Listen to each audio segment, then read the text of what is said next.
हरे कृष्णा। हम लोग कृष्ण भावनामृत की प्राप्ति बुक के चैप्टर 5 को कर चुके थे।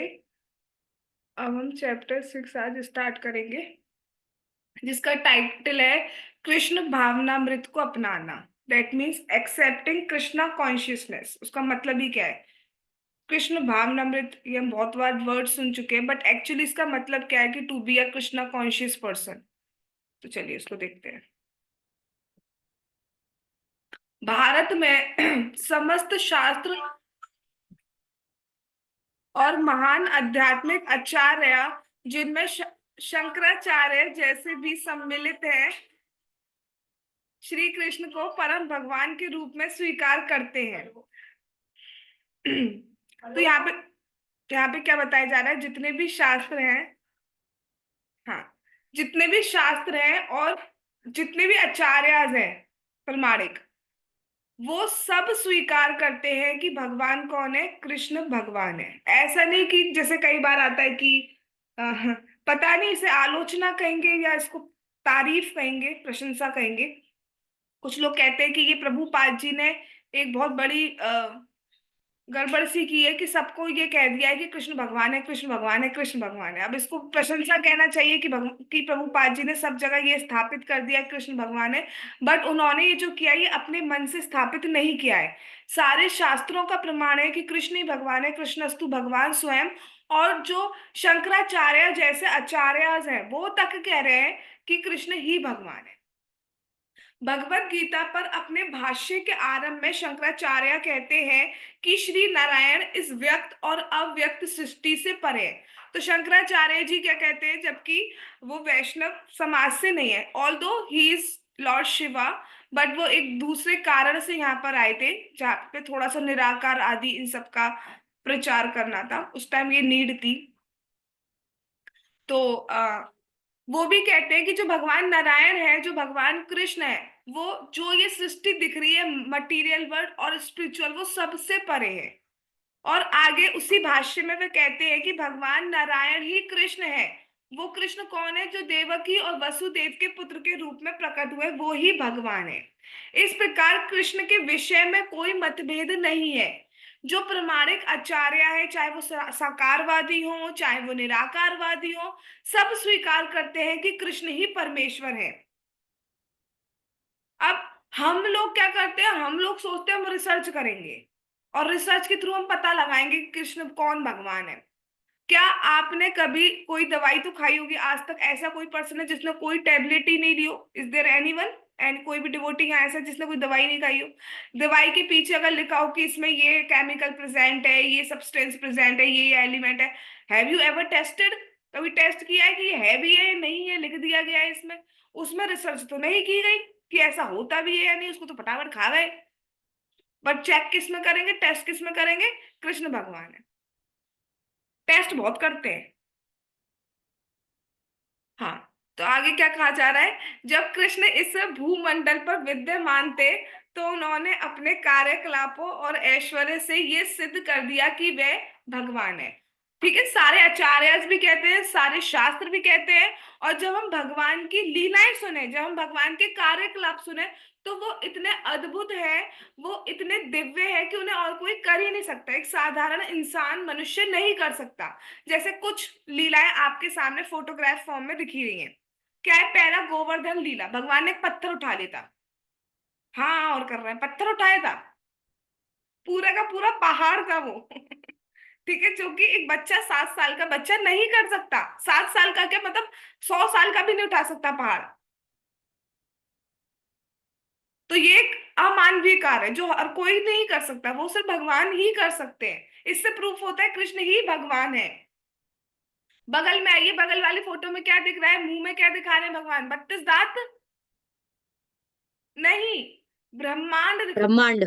ब्रह्मांड दिखा रहे हैं, एग्जैक्टली। और वो कौन दिखा सकता है? कौन ऐसा वर्ड? तो मेरे पास कुछ और आया था लेकिन बोलूंगी नहीं क्लास में। कौन ऐसा है जो दिखा सकता है अपने मुंह के अंदर एक तारा भी? ब्रह्मांड तो छोड़ो, सूरज दिखा दो, चंद्र दिखा दो, दिखाओ ना। कोई नहीं दिखा सकता, राइट? तो भगवान ही दिखा सकते हैं क्योंकि वो भगवान है। तीसरा वाला देखिए कि पर्वत से क्या कूद रहे हैं भगवान। तो ऐसा हुआ था जरासंध के बाद, जब भागे थे भगवान लीला करने के लिए, जरासंध युद्ध कर रहा था, तो उसके बाद भगवान एक पहाड़ पे चढ़ गए। इस पहाड़ की हाइट पता है कितनी है? 84 फीट कई। मतलब अगर हम एवरेस्ट की भी बात करें, दैट इज अराउंड 5, ये 84 इतना ऊंचा। और उससे भगवान कूदे क्योंकि जरासंध ने चारों ओर आग लगा दी थी, पहाड़ के चारों ओर। कौन कूद, पहली बात तो चढ़ कौन पाएगा, दूसरी बात कूद कौन पाएगा। हम तो उसको देखते ही हो जाएंगे। कुछ कुछ तो ऐसा फोबिया होता है, मतलब हाइट से, हाइट का फोबिया होता है। हाँ होता है। हाइट का फोबिया होता है तो नीचे देखते हैं ना तो वैसे चक्कर खा के गिर पड़ते हैं। कूदना तो बहुत दूर की बात है। तो वो डेफिनेटली ये भगवान ही कर सकते हैं। इधर देखते हैं, इधर इतना छोटा सा बच्चा कौन पेड़ों को तोड़, दो इतने मजबूत ताजा ताजा पेड़ों को तोड़ सकता है। और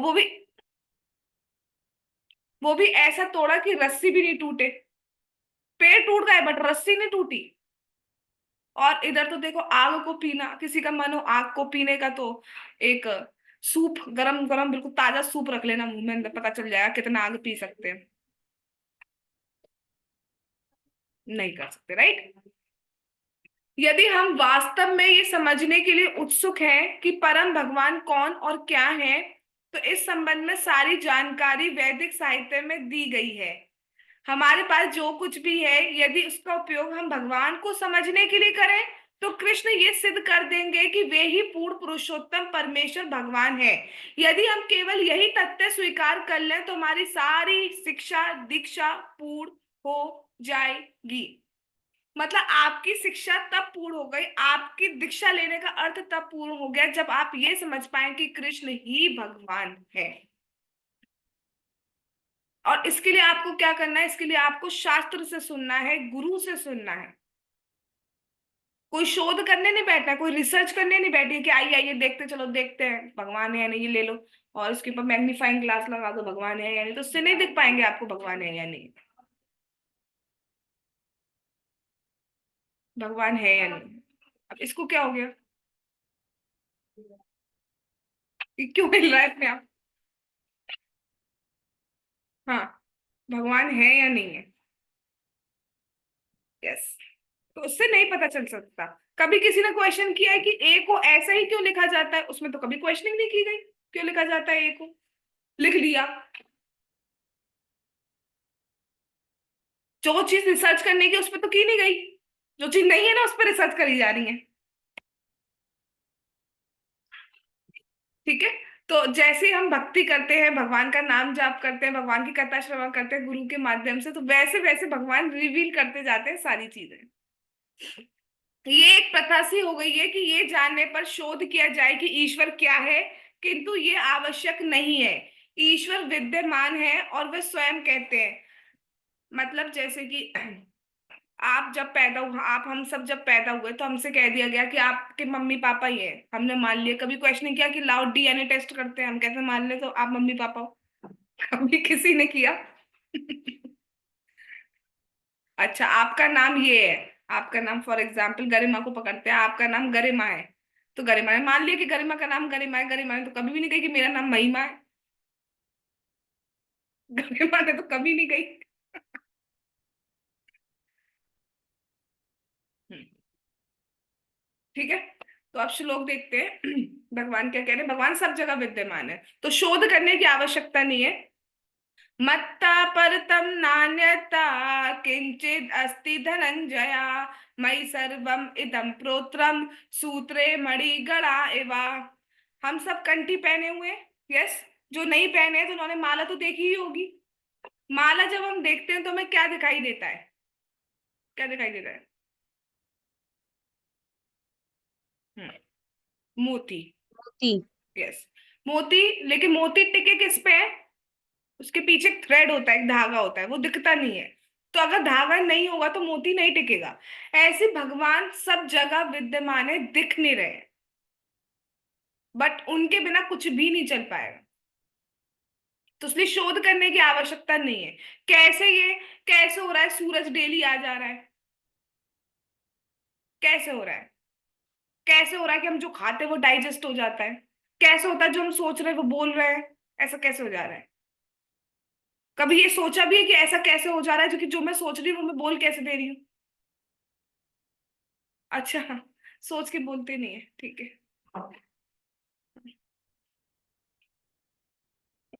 चलिए। तो यहाँ पे यहाँ पे ये बताया जा रहा है कि जैसे माला होती है तो उसका धागा नहीं दिखता, बट सारा मोती जो है वो उस पर डिपेंड होता है, माला तभी बन पाई, नहीं तो वो अकेला मोती रह जाएगा। ऐसी जो जितनी भी चीजें हमारे आसपास, सब में भगवान परमात्मा फॉर्म में प्रेजेंट है, नहीं तो कुछ नहीं चल सकता। हे धनंजय अर्जुन, अन्य कोई सत्य मुझसे श्रेष्ठ नहीं है। सूत्र में गूंथी हुई मड़ियों की भांति ये सब कुछ मुझ पर आश्रित है। सब कुछ भगवान पे डिपेंड है। ये बात केवल भगवत गीता में नहीं कही गई है, अपितु दूसरे शास्त्रों में भी कही गई है। ऐसा नहीं सिर्फ भगवत गीता में भगवान ने कहा मैं भगवान हूँ। सारे शास्त्रों का आप कंक्लूजन निकाल लीजिए, सब में यही बात पता चलेगी, कृष्ण ही भगवान है।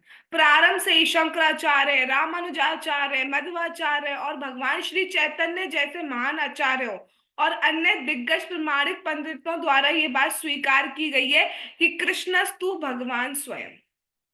अब जब इतने बड़े बड़े आचार्यास ने कह दिया, सारे शास्त्र कह रहे हैं, उसके बाद हम एक्सेप्ट नहीं कर रहे हैं और कह रहे हैं हम खुद पता लगाएंगे, तो बेटा जी लगा लीजिए, आपके जन्म जन्म यूं ही निकलते चले जाएंगे। जब इजी प्रोसेस मिल रहा है तो क्यों ना जो कहा जा रहा है उसको एक्सेप्ट करके आप उसको अप्लाई करके देख लो। फिर आपके सामने खुद सब क्लियर हो। कैसे आ जा रहे हैं रोज बताओ, इतने बजे क्लास लगी इतने बजे भी आ गए। वो तो जिनके बिल्कुल ही ऑफिस ऑफिस है वो नहीं आ पा रहे, वरना कुछ का तो ऑफिस में वो लेके ही आ गए।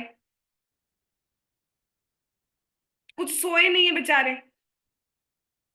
खाना उनका तो छोड़ो, क्या कहें, खाना पीना सब छोड़ दिया है माता जी ने तो। पहले क्लास। राइट। चलिए। वर्तमान काल में भी जो लोग कृष्ण को परम भगवान के रूप में स्वीकार नहीं करते हैं, वे भी उनके द्वारा अर्जुन को दिए गए ज्ञान भगवत गीता को स्वीकार करते हैं। इस प्रकार वे परोक्ष रूप से कृष्ण को स्वीकार करते हैं। पहले इस फोटो को देखते हो कितने बढ़िया लोग आ रहे हैं पीछे से। इतने बढ़िया लोग आ रहे हैं कि क्या ही कहा जाए। We are one of them, right. We were, not are. Yes, कोई हाथ में इतनी बढ़िया लिया हुआ है, कोई बगल में लिया हुआ है, और सारे के सारे कैंप में एंटर कर रहे हैं, that is Shrimad Bhagavad Gita camp. और उसके बाद कैसे साधु संत निकल के होके आ रहे हैं भगवान के पास। तो यदि कोई भगवत गीता को ज्ञान का एक महान ग्रंथ मानता है तो वह कृष्ण को भी मान रहा है। इसमें कोई संदेह नहीं है कि सर्वोच्च परम सत्य कृष्ण ही है और उनसे हमारा शाश्वत संबंध है। तो जो लोग भी कह रहे हैं हम भगवत गीता को मानते हैं दैट मीन्स वो कृष्ण को मानते हैं। राइट। भगवान से हमारा जो संबंध है, जो हमारा इटर्नल रिलेशन है, दैट इज सभाजन का है। सभाजन मतलब क्या है? कि भगवान महान है और हम उनके दास हैं, हम उनके अधीन हैं, we are subordinate. He is the controller and we are controlled one. वह अधिष्ठाता है और हम अधिशासित है। एक अधीनस्थ का कर्तव्य है कि वे अपने स्वामी को प्रसन्न रखे। इसी प्रकार यदि हमें सुखी रहना है तो हमें कृष्ण को प्रसन्न रखना सीखना चाहिए। और कृष्ण को प्रसन्न रखने के लिए हमें चार चीजें करनी है। श्रवणम, सुनना है भगवान के बारे में। कीर्तनम, भगवान के बारे में बोलना है। मतलब जिसमें दो टाइप का कीर्तन होता है, एक तो नाम जाप का कीर्तन होता है, और एक भगवान की कथा, भगवान के बारे में दूसरों को बताना भी होता है। दोनों कीर्तन में आते हैं। उसके बाद क्या करना है? स्मरणम, भगवान को स्मरण करना चाहिए। कैसे स्मरण कर सकते हो भाई? जब स्मरण करोगे तभी तो भगवान के बारे में बोलोगे। अब मैं सब कुछ बोल रही हूँ तो बिना बिना मेरे माइंड में पिक्चराइजेशन तो हो रहा है, तभी तो कुछ बोल पा रही हूँ। और तभी आप जाप कर पाओगे। कोई भी चीज स्मरण के पीछे है। अगर आप भगवान को स्नान भी करा रहे हो तो वो भी स्मरण है ना, आपको स्मरण आता है कि अब ये टाइम हो गया, अब मुझे स्नान कराना है, तो स्मरण आ गया ना कृष्ण का। फिर आप और स्मरण करते हो, चिंतन करते हो कि आज मैं कौन से वस्त्र पहनाऊं, कौन से कलर के पहनाऊं, आज कौन सी मैचिंग की ज्वेलरी पहनाऊं। कभी कभी जैसे फॉर एग्जाम्पल पर्पल ड्रेस पहनाई है, अब कभी सोचते हैं कि पर्पल के साथ पर्पल की मैचिंग ले, कभी सोचते हैं आज कॉन्ट्रास्ट में लेते हैं। राइट। तो वॉट एवर, हम वो स्मरण ही तो हो गया। कौन सा पुष्प चढ़ा सकते हैं भगवान पे आज? बहुत सारी चीजें होती है सोचने के लिए। आज हम पगड़ी वाला पहनाए, आज हम मुकुट वाला पहनाए, कैसा वाला पहनाए, राइट। तो वो सब स्मरण के पीछे आ गया। और चौथा होता है पूजन, फिर हम भगवान की पूजा करते हैं, जिसमें भगवान को भोग लगाना भी आता है। अब आप भोग लगाना सोचो तो आपके माइंड में स्मरण रहता है ना कि ये भगवान के लिए बन रहा है, तो मैं इसको टेस्ट नहीं कर सकती। किसके घर में भोग लगने से पहले ऐसा हुआ है कि टेस्ट कर लेते थे नमक? कोई नहीं था ऐसा, हम ही थे पापी। अच्छा। हाँ, तो ठीक है। Something with should be in my family. या, ठीक है।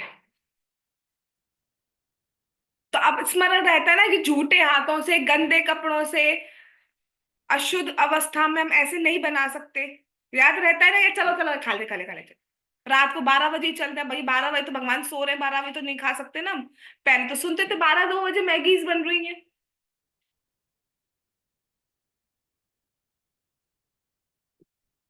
तो ऐसे अगर मैं खुश रहना है तो भगवान को प्रसन्न रखना सीखना चाहिए। और भगवान को प्रसन्न रखेंगे तो हम भी प्रसन्न रहेंगे, और ये बात बिल्कुल फैक्ट है। भगवान खुश रहते हैं तो हम प्रसन्न रहते हैं, हमारा चित्त, हमारा मन प्रसन्न रहता है कहीं ना कहीं। ये बात हर कोई एक्सेप्ट करेगा। It is the truth. यही कृष्ण भावनामृत की प्रक्रिया क्या है, प्रक्रिया क्या है कृष्ण भावनामृत को अपनाना है, क्या है कि हमें कृष्ण को प्रसन्न रखने वाले कार्य करने चाहिए। पूरे दिन में हमें कोशिश करना चाहिए कृष्ण को प्रसन्न रखने वाले ही कार्य करें। अब हमारा उठना कृष्ण को प्रसन्न करना से रिलेटेड हो गया, क्यों? क्योंकि भैया भगवान के उठ के दर्शन करने हैं, नाम जाप करना है। हमारा सोना हो गया, हमारा खाना हो गया, हमारा जॉब वॉब भी कर रहे हैं तो वो इसलिए कि भैया सरवाइव भी करना है और साथ में सर्विस करनी है। सब कुछ उससे ही हो पाएगा, भक्ति भी तो तभी हो पाएगी। ऐसे ही एसोसिएशन में रहो जो भक्त हो। अब वो कह रहा है कि चल चल तेरे को मूवी दिखाऊं, हम कह रहे हैं हम नहीं जाएंगे। तो कहेगा चल चल चल, और बाद में हम कहेंगे चल तू भी चल। तो वो चीज नहीं बन पाएगी ना। तो एसोसिएशन भी ऐसा चूज करना है हमें जो खुद भी भक्ति करे और हमें भी भक्ति करने दे। किंतु ये कैसे समझा जाए कि श्री कृष्ण भगवान हमारी सेवा और श्रम से संतुष्ट हुए? Now this is mind blowing question actually. ये क्वेश्चन सबके मन में आ जाता होगा। कैसे पता चलेगा कि भगवान, हम जो ऑफरिंग कर रहे हैं, हम जो कुछ भी कर पा रहे हैं थोड़ा बहुत, क्या उससे भगवान प्रसन्न है या नहीं है? सीधा साधा एक आंसर है। अगर आपके गुरु प्रसन्न हो रहे हैं दैट मीन्स भगवान प्रसन्न है। क्योंकि गुरु आपसे वो ही करने को कहेंगे जिससे कृष्ण प्रसन्न होते हैं, उसके अलावा नहीं कहेंगे। अगर उसके अलावा कह रहे हैं दैट मीन्स वो गुरु नहीं है, वो प्रमाणिक गुरु नहीं है। कोई भी प्रमाणिक गुरु, कोई भी बोना फाइड स्पिरिचुअल मास्टर कभी ये नहीं कहता कि उसकी सेवा की जाए। वो भगवान की सेवा में ही आपको इंडल्ज करते हैं। महाराज गुरु महाराज जी से जब भी कोई पूछते हैं कि गुरु महाराज हम आपको कैसे प्रसन्न कर सकते हैं, तो महाराज जी सिर्फ एक ही आंसर देते हैं, आप नाम जाप अच्छे से अच्छा कीजिए। वो ये नहीं कहते कि मुझे आकर ये कर दो, मेरे को आकर ये कर दो। और वो अपने गुरु महाराज की नहीं, मैं तो सबकी बात कर रही हूँ, सबका एक ही आंसर होता है।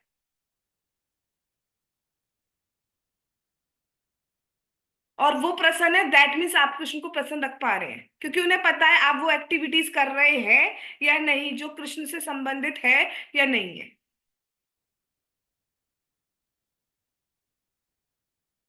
तो जब भी क्वेश्चन आए, वस्तुतः ये संभव है कि हम अपनी सेवा और व्यवसायिक कर्तव्य को परिपूर्ण बना लें।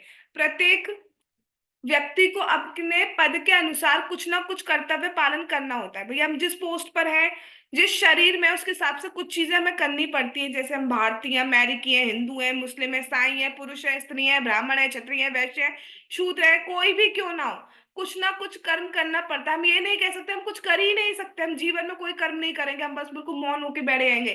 That is not possible actually. कुछ ना कुछ हमें करना ही होता है। यस।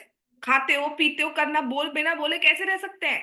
कर नहीं होता है। बट उसमें हमें क्या करना है, उसको ऐसे करना है कि that should be Krishna conscious. और वह कर्म उसका कर्तव्य कर्म है। कर्तव्य कर्म की परिपूर्णता की परीक्षा ये है कि ये जांचा जाए कि क्या भगवान इस कार्य से संतुष्ट हुए हैं या नहीं। इसलिए पूर्ण पुरुषोत्तम भगवान के सच्चे प्रतिनिधि गुरु महाराज की खोज करनी है और उनके मार्गदर्शन में कार्य करना महत्वपूर्ण है। यदि गुरुदेव संतुष्ट होते हैं तो हमें समझ लेना चाहिए कि भगवान भी संतुष्ट हुए हैं। और इस बात को शीला विश्वनाथ चक्रवर्ती ठाकुर ने समझाया है। समझ में आ गई बात क्यों कहा जा रहा है कि भगवान प्रसन्न है? उससे कैसे पता चलेगा? क्योंकि गुरु प्रसन्न है। और गुरु प्रसन्न है तो भगवान प्रसन्न है, ये कैसे प्रूफ होता है? क्योंकि गुरु हमेशा वही करने को कहते हैं जिससे भगवान प्रसन्न होते हैं। और अगर आप गुरु की बात को फॉलो कर रहे हो, गुरु महाराज जी की बात को फॉलो कर रहे हो, दैट मीन्स आप डायरेक्टली कृष्ण को प्रसन्न कर रहे हो। तो आप कोई भी, कई बार ऐसा हो जाता है, कोई पापा है, कोई बच्चा है, तो पापा के कर्तव्य होते हैं, बच्चे के कर्तव्य होते हैं। बच्चे के बड़े होने के बाद उसके पास और भी पापा की भी रिस्पॉन्सिबिलिटी है। अभी जब पापा पापा है तो उसके बाद बच्चा जब तक छोटा है तो उसकी रिस्पॉन्सिबिलिटी रहती है। लेकिन जब बच्चा बड़ा हो जाता है तो बच्चे के बाद रिस्पॉन्सिबिलिटी है पापा की। पापा के उसमें कॉन्टेक्स्ट में मम्मी मम्मी सब ले लेना। समझ में आ रही करीब? हाँ। ठीक है। लेकिन सारे कर्तव्य सब बहुत अच्छी जगह है, लेकिन अगर पापा जी ये कह दें आपके कि भक्ति नहीं करो, तो वो कर्तव्य नहीं माना जाएगा, उसको फिर फॉलो नहीं की जाएगी। सारे कर्तव्य सब कुछ है, लेकिन उसमें अल्टीमेट वो कर्तव्य ये होना चाहिए कि उस कर्तव्य से कृष्ण प्रसन्न हो रहे हैं या नहीं। अगर ऐसी चीज बोल दी जाए पापा जी की, चलो ध्यान रखना, पापा जी कह रहे हैं कि जरा एक लेके आई हूँ दारू, तो फिर उसको कर्तव्य नहीं माना जाएगा ना। राइट? क्योंकि कृष्ण प्रसन्न नहीं होंगे इस कार्य से।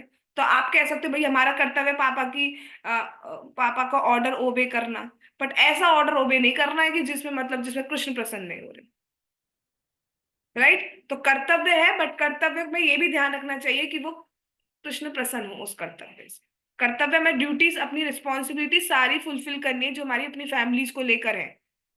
बट अगर कोई ऐसा मतलब उनकी इच्छा है हमसे कि हम भक्ति नहीं कर पा रहे हैं जिसकी वजह से, तो सबसे पहले हमारी रिस्पॉन्सिबिलिटी हमारे भगवान को लेकर है। हाँ। चलिए, विश्वनाथ चक्रवर्ती ठाकुर जी क्या कहते हैं जो हम सुबह प्रेयर में गाते हैं? यस्या प्रसादात् भगवत प्रसादो, यस्या प्रसादात् नागति कुतोऽपि, ध्यायन्तु वस्तस्य यशस्त्री संध्याम्, वन्दे गुरो श्रीचरणारविन्दम्, वन्दे गुरो श्रीचरणारविन्दम्, वन्दे गुरो श्रीचरणारविन्दम्। श्री गुरुदेव की कृपा से भगवान कृष्ण की कृपा का आशीर्वाद प्राप्त होता है। बहुत सुंदर बात पढ़ी थी मैंने एक बार। भगवान की कृपा से भक्तगण हमारे जीवन में आते हैं, और भक्तों की कृपा से फिर भगवान हमें मिल पाते हैं। तो गुरुदेव की कृपा से, भक्तों की कृपा से हमें भगवान मिल सकते हैं। हम सोच रहे हैं कि हम भैया बहुत कैपेबल हो गए, I can do bhakti alone myself. Sorry, we can't. इतनी प्रबल है ना माया, हाँ, बहुत। And I am experiencing actually.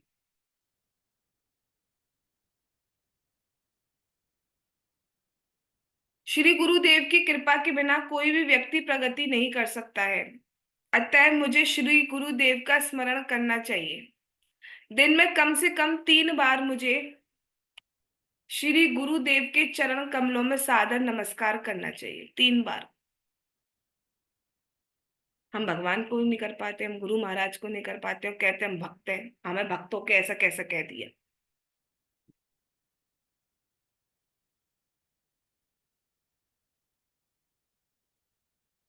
ठीक है। तो अगर आपको जानना है कि भगवान आपसे प्रसन्न है या नहीं है, so for that what we have to do, क्या करना है उसके लिए? हमें हमें अपने गुरु महाराज की आज्ञा को फॉलो करना है। और प्रभुपाद जी हो, बाकी कोई भी गुरु महाराज हो, कोई भी वैष्णव हो, कोई भी शिक्षा गुरु हो, कोई भी दीक्षा गुरु हो, सब एक ही बात कहते हैं, chant attentively as much as possible and hear Krishna Katha daily. And that is the base of bhakti actually. Okay? आज हम यही रुकते हैं, भगवान ने चाहा तो आगे कम कल करेंगे। आज भक्ति वृक्ष थी इसलिए क्लास इस टाइम पे रखी गई थी और कोई रीजन नहीं था। ठीक है जी, जिसने पूछा था। जगत गुरु श्रीला प्रभुपाद की जय। कृष्ण भावनामृत की प्राप्ति बुक की जय। श्री श्री गौर निताई की जय। श्री श्री कृष्ण बलराम की जय। श्री श्री ललिता विशाखा राधे श्याम की जय।